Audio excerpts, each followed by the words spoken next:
2017, which would be a local law amending section 457-12 of chapter 457 of the Port Jervis City Code, which is entitled Solid Waste. And this was a law we had previously discussed. This has to do with leaf pickup and limits putting leaves out to the curb, either in biodegradable or compostable bags, loose leaf, or you can keep, or leaves kept in appropriate garbage receptacles. This is eliminating plastic bags, which the DPW has to rip open and discard, which has been causing a safety issue for our employees. So I make that a motion to set that for public hearing at 7:01 on January 9th, 2017. Second. A motion by Mr. Bovoso, a second by Mr. Belcher. Discussion? All in favor? Aye. Opposed? So carried. I'd like to make a motion to set for public hearing what will be proposed local law number 3 of 2017. I'd like to set this for 7:02 on January 9th, 2017. A local law to establish rules and regulations for the use of the City of Port Jervis watershed recreational area. This sets the rules and regulations for using the trail system. It provides a local law which is enforceable on the city or the properties located within the city, but it also establishes rules for use for those outside of the city. So while the City of Port Jervis police cannot enforce outside of its jurisdiction, it does give us a basis to potentially eject or ban people who don't seem to be able to follow the rules when they're out there. So I would like to set this again for public hearing, 7:02, January 9th, 2017. Motion by Mr. Bovoso. Do I have a second? Second. Second by Mr. Belcher. Discussion? All in favor? Aye. Opposed? So carried. A third item that was to come out of the committee, but previously in correspondence we've decided to hold off on, was the event fee. However, what we would like to do is I'd like to make a motion that we adopt the proposed event application with no fee attached to it for the time being for events that will be taking place within the city that are not city events. This application would require any individual or entity hoping to host an event within the city, potentially using city facilities, provide a narrative so that the city knows exactly what kind of resources will be needed for that event. So I make that a motion. Second. I have a motion by Mr. Bovoso, a second by Mr. Belcher. Discussion. I have a comment. I think that even city events should fill out this application, so to speak, because part of the application, you will have to sit with the DPW director, the police chief, rec, if necessary, to see what resources are going to be needed. And even though there might not be a fee associated with it at the time, we will be able to actually calculate how much things cost, so we can see how much things cost and possibly reduce it. Even if we're not going to be charging a fee to recoup those costs, we can look at it and see if there are ways that we can reduce the impact on the city while still providing these events. I think it's a good tool for the council to have an idea of what's going to be presented for these events, instead of people coming up and saying, I want to have an event, I don't know all the details, but please approve it. This way we can have all the information. We know what resources are going to be allotted. We can see where we can budget things, where we don't have to budget things. So I think this application should have been around already. So I'm glad that it's happening now, but I think everyone that wants to do an event should have to fill it out. So can we just modify that to So all events? my motion is so amended. And Mr. Belcher? So I'll amend mine. Okay. Just so the public knows, I will get this up on the website in the next week. This application, as I said, is no fee. However, there are some rules that need to be applied. At least 30 days 60 days. 60 days for a 50 to 100 person event. 30 days below 50 people, or 1 to 49. 60 days for 100 to 250, and 90 days for 250 persons or more if you're going to have an event. So it's listed right at the beginning of the permit, so you'll understand. It's kind of piggybacks many events. However, it is an 8-page application. It's very simple. Even with my ADD, I can fill it out. So it is pretty easy. And as Ms. Trovey said, it's very important to understand that this will help us guide how we can better use our resources with any event that's coming up. Even if the event law or event fee program doesn't come about, this permit at least lets us know how much we're spending, what we're spending in manpower, and how can we work to make that better. And it's not to eliminate any events or discourage anybody from having any events or coming here with new events. Part of the process of filling out the form, we may see, or you may see, an opportunity to use less resources, maybe use some of your own resources. One of my constant complaints is that we have to provide 3 or 4 DPW workers just to carry around garbage, when maybe the group that's taking care of it could do their own garbage. We'll provide the vehicle to which to put it in, and you could do it, and that would save some money of our cost, and it would be easier on the group doing it. So it's to make things better, not worse. I just want to throw that out there. We've been talking about this for months, and it's very difficult to do it, but we want to do it right. Thank you.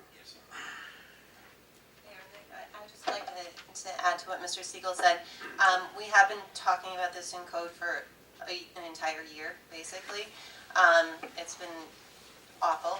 However, just so the general public kind of has an idea of, where this came about and where we're going with this, the mayor in one of the first meetings that we had came to the code committee and asked us to come up with something for events to try to, maybe recoup a little bit of the cost for some of the services that were being used. At that meeting, I think like the first meeting, we talked about maybe $5 or $10 per participant. Feel free to interrupt me if I'm saying something wrong. Okay. That all seemed relatively reasonable to the people on the code committee. So we were new to this. We didn't really have anything to base it off of. So some of us went home, we did a little bit of research, we looked into it a little bit more. I think the next meeting we went to, or maybe somewhere in between there, one of the events that is existing in the community brought up that, is there a limit? Is there a cap as to what that number could be? If it's $5 or $10 per participant, do you cut it off at a certain point? So some people thought yes, some people thought no, because the idea is a great idea. I think it's really important to make sure that you're spending municipal dollars appropriately and legally, and in the best interest of the taxpayers. However, we have certain events in this community that we love and that we would love to continue, and we don't want to mess up in any way. But those events were created without this fee in mind. And some of them, it would be a huge hardship in order to pay this event fee. So we did research. I did way too much research, I think. I spent a lot of time calling other municipalities, trying to find out what it is that they did. In general, just about everybody that I talked to locally charges for resources used. Meaning, if DPW is assigned overtime on a Sunday, that event pays for it. If police is assigned overtime and not regular duty, the event pays for it. Obviously, there was a comment made earlier, I'm sorry, I can't remember who said it, that, if the police are going to an event, they're policing people. When we started looking into this, we did not include that. If you're on regular duty and you're a police officer, it doesn't matter, what is going on, you're still policing the community. So that really was not added into the thought process. So, excuse me, I'm talking a lot. So the idea is we took about a half a year convincing everybody that we should have the fee.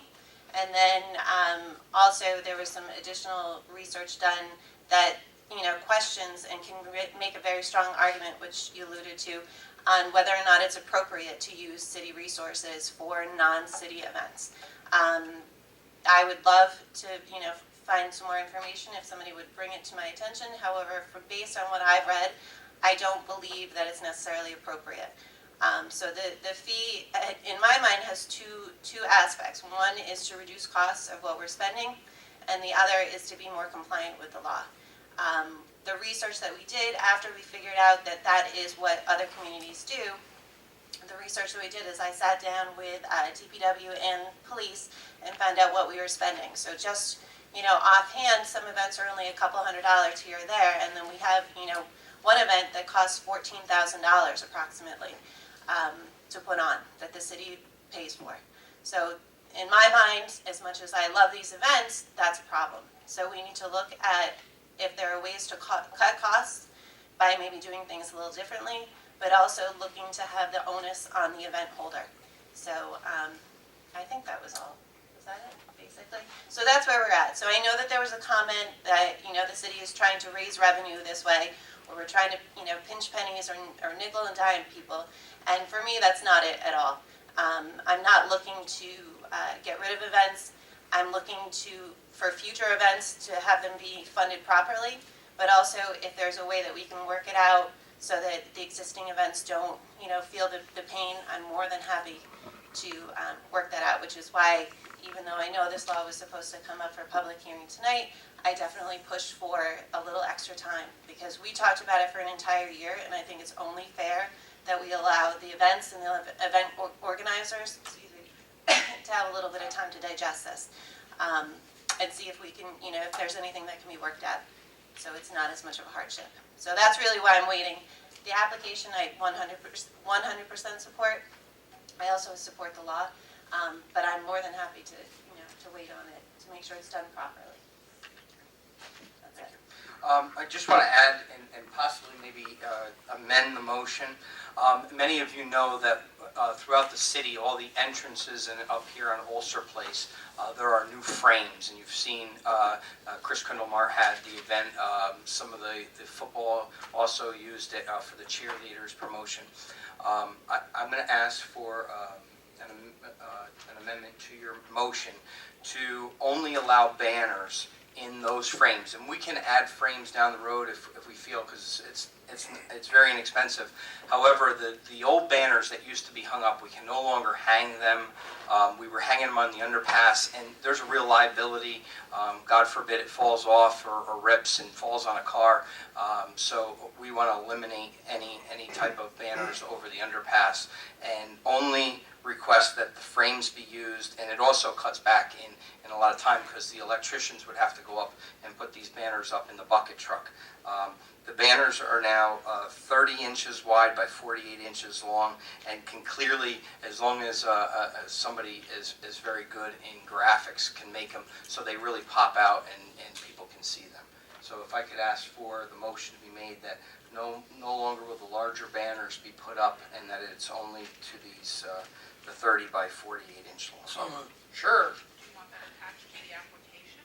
It's in the application. Oh, That's why I'm doing it. So moved. Thank you. Second. Okay, so I have a motion by, let me find it here. I do have a motion by Mr. Bavozo, a second by Mr. Belcher. Any further discussion? All in favor? Aye. Opposed? So carried. Thank you.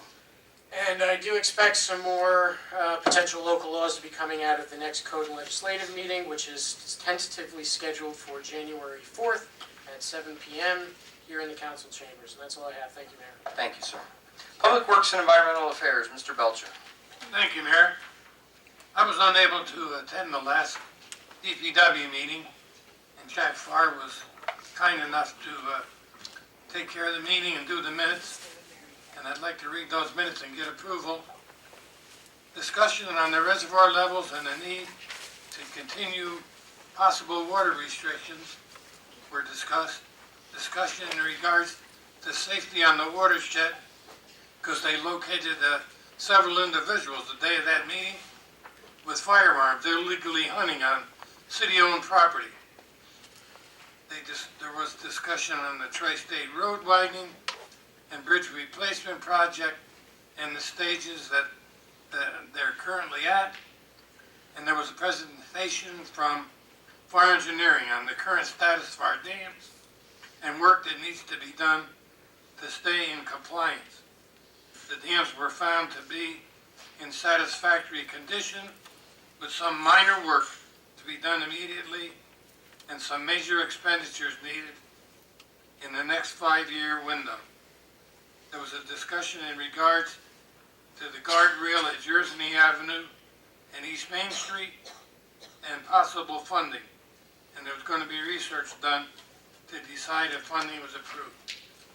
And the meeting was adjourned at 6:45 p.m., and I'd like to have approval for the minutes. Motion by Mr. Belcher, second by Ms. Fitzpatrick. Discussion? All in favor? Aye. Opposed? So carried. I also have a resolution, it's a short one. Whereas the city of Port Jervis is desirous of acquiring, rehabilitating, improving property through improvement projects in the city of Port Jervis so as to help improve living conditions for its citizens in the city, and whereas the Orange County Department of Public Works has agreed to fund an improvement project for at least the amount of $34,658.94 for 3 sets of illuminated crosswalk signs within the city of Port Jervis for the year 2017. Now therefore be it resolved, the Common Council of the City of Port Jervis approve the agreement for city improvements as agreed by the Orange County Department of Public Works and authorizes the Mayor, Kelly B. Decker, to execute an agreement on behalf of the City of Port Jervis and forward same to the Orange County Department of Public Works so that this work can be scheduled and completed within a timely manner in the year 2017, and I hereby make a motion. Second. I have a motion by Mr. Belcher, second by Mr. Bobozo. Discussion. All in favor? Aye. Opposed? So carried. Thank you. And we have the update. Garbage and recycling will be on its normal schedule for the next 2 weeks. The schedule for the week between Christmas and New Year's will be as follows. On Monday, there will be no pickup. Tuesday will be the first ward, garbage and recycling. Wednesday, second ward. Thursday, the third ward, and Friday, the fourth ward. And the fourth ward, please have your garbage out by 7 a.m. if you can, as the DPW closes at 11 a.m. that day. There'll be no paper pickup that week because it's the 5th Friday of the month. Citywide bag leaf and loose leaf pickup has ended and will begin again in the spring and will be announced at a later date. If you need to dispose of leaves and yard debris, the brush pit and compost pile will still be open every Saturday from 7:15 a.m. until 11:30 a.m. We're still experiencing severe drought conditions even though we've had some rain. So please try and conserve water as much as possible. No outside use of water, shorter showers, fix leaking toilets and faucets, turn off the water when you're brushing your teeth or shaving.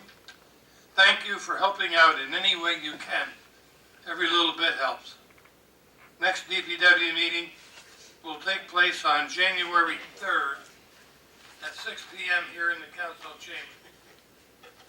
And that's all I have, Mayor. Thank you. Thank you, sir. Police Committee, Mr. Foster. Nothing to report yet. Our next meeting is going to be next week. That's next Tuesday on the 20th, right here in the council chambers. You're going to be in my office. Okay, I'll go to your office. Tuesday at 6 p.m.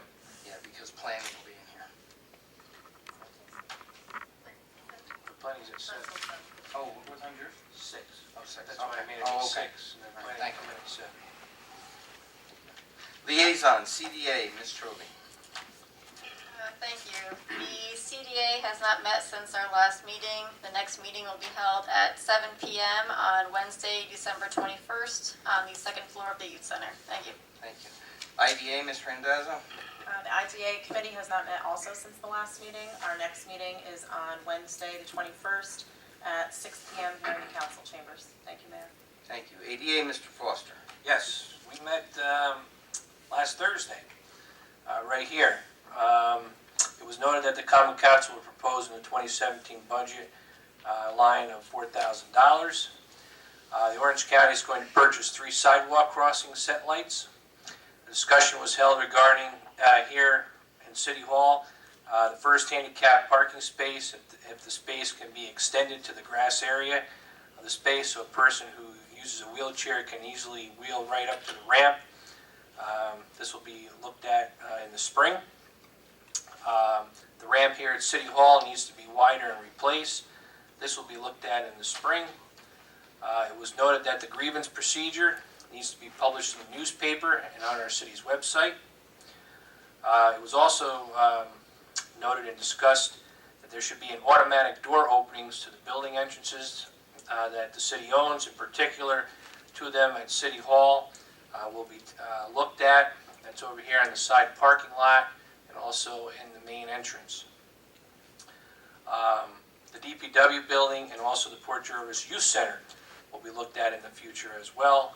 And Valerie was kind enough to come at the meeting, and we'll be taking a look at see if she can get any grants for this to happen. Our next ADA meeting will be on Wednesday, February 16th, right, 6:30, right here in the council chambers. Thank you. Thank you, sir. Housing Authority, Mr. Siegel. Thank you, Mayor. The last meeting, Housing Authority, was the 22nd of November. The next meeting is December 27th at 7 p.m. Hillside Terrace. That's all I have, Mayor. Thanks. Thank you, sir. Recreation Commissioner, Ms. Fitzpatrick. Thank you, Mayor. The Recreation Department is collecting new toys this holiday season for children of the tri-state area. Toys can be dropped off at the Youth Center, 134 Pike Street, weekdays between 11 a.m. and 7 p.m. Toy drive ends on December 22nd. If you need another time to drop off, please call us at 845-858-4045 or email us at pjrec@frontiernet.net and we can arrange it. All toys collected will be given to the Elks here in Port Jervis for their annual Christmas Eve party. Please help us help the youth of the community. Also, the Youth Center schedule for the winter break is as follows. Youth Center will close at 5:45 p.m. on Thursday, December 22nd. Close Friday, December 23rd. Open 11 a.m. to 3 p.m. December 26th through the 30th and January 2nd. Adult basketball is held Sunday mornings, 9:30 a.m. to 11:30 a.m. at the ASK gym. Participants must be 18 years old and out of high school. Participants must also be Port Jervis School District residents. Also, the co-ed youth basketball is held Saturday afternoons, 12 to 3 at the ASK gym. 3rd and 4th graders play from 12 to 1:15, and 5th and 6th graders play from 1:30 p.m. to 3 p.m. Beginning in January, we will add a Wednesday night league for the 5th and 6th graders. There is no recreation committee meeting in December. The next recreation committee meeting is scheduled for Thursday, January 19th, 2017 at 7 p.m. at the Youth Center. We want to wish you all a very Merry Christmas and a happy holiday season. That's all I have, Mayor. Thank you. Thank you. Tourism, Mr. Belcher. Tourism Board hasn't met since our last meeting. They will be meeting Wednesday night at 6 p.m. here at City Hall to start the judging for the Christmas tree lighting contest. And that's all I have. Thank you. Thank you, sir. When, your next meeting, I'm sorry, I didn't write it down. This one. Thank you. Zoning Board, Ms. Randazzo. The zoning board has not met actually for several months now. The next meeting is scheduled for Tuesday, January 3rd at 7 p.m. here in the council chambers. Just so you know, that's coming to a change. You'll have a meeting. Got one coming. Thank you. Planning Board. The planning board meeting is scheduled, and I apologize, last meeting I said the wrong date. It is going to be on Tuesday, the 20th at 7 p.m. here in the council chambers. Thank you, Mayor. Thank you. Plumbing and Electrical Board, Mr. Revozo. Thank you, Mayor. The Plumbing and Electrical Boards both met on December 7th at 6:30 and 6:45 respectively. Renewals for these city licenses are underway. Those have to be in by the end of the year. And just as a heads up to all property owners in the city, please make sure that your contractors are actually licensed to work in the city of Port Jervis. An issue that we had to deal with was a gentleman who was caught doing electrical work without a license in the city. He then attempted to try to hide in the house when the building inspector caught him, and he was brought to court and fined $300 for attempting to operate without the proper permits. So please make sure that any contractors you hire have the necessary permits before doing any work. Our next meetings are tentatively scheduled for 6:30 and 6:45 respectively on January 4th, 2017. Thank you, Matt. Thank you. Senior Advisory, Mr. Siegel. Nothing to report other than that letter that I read about the shuttle. Thank you. Access 23 report, Mr. Belcher. Nothing, Mayor. Thank you. Thank you. Under Mayor's correspondence and information update, I really don't have much. I do want to say that Planning Board, for those interested out there, which is Tuesday the 20th, we do have a substantial application of 100 and 200 Skyline Drive. As many people know, that is the Colmar Lab property up on Skyline Drive. There is going to be a request for public hearing, which will come in January. This is a big production, could bring in 52 brand new jobs into the city, some skilled and unskilled. So if you're interested, please attend that meeting. I want to wish everybody the happiest holidays, to be safe out there. I would gather that somebody's going to make a motion to dispense of our meeting on the 26th, it actually be on the 27th because the 26th is considered a holiday. But I'm sure if you would like to. I make a motion, we cancel the regularly scheduled meeting for December 27th. Second. I have a motion by Mr. Rebozo, a second by Mr. Belcher. Discussion? All in favor? Aye. Opposed? So carried. Thank you. All right. So therefore, we will not see you until after the first of the year. So, but please keep in mind that 2016 was a rough year for our council. Although we've been blessed with 2 new councilmen that are going to work hard for us, we lost 3 fantastic public servants, and just keep them and their families in your prayers over these holiday seasons. I want to say great job to the Chamber of Commerce as always with the parade. You did a wonderful job. To the naval ship and to the VFW 161 with the wreath laying for the 75th Pearl Harbor memorial that's done every year off the bridge. It was done on December 4th, and then there was a great dinner at the naval ship afterwards. Also to the Drew family and their lighting of the tree down in the Memorial Park. The concert just this past Saturday, Friday, yeah, before they all blend together. Port Jervis Arts Council and the big band. It was a fantastic night. But it was said before, but I do have to say that even though many people work hard, I want to thank Ms. Trovey for stepping up and taking on a task that Ms. Henry alluded to is a very difficult task as a first-time council person to step into something that is a very difficult job and very time-consuming. So I want to thank you for doing that. Otherwise, again, everybody have a happy holiday, and we move on to City Clerk and Treasurer's Report. Ms. Wassenager. Okay, well, if we are not going to have a meeting on the 26th or the 27th, I would request that there be a motion allowing myself and Ms. Trovey to be able to process the bills that normally would be processed during that time frame. So moved. Motion by Mr. Belcher, second by Mr. Bovozo, to allow Ms. Trovey and Ms. Wassenager to issue checks and money for our people to get paid. So, yes. Discussion. All in favor? Aye. Opposed? So carried.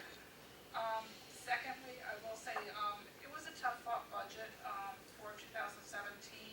I will tell you on behalf of all the department heads and myself and my staff that we do not stop trying to cut costs or find savings throughout the year.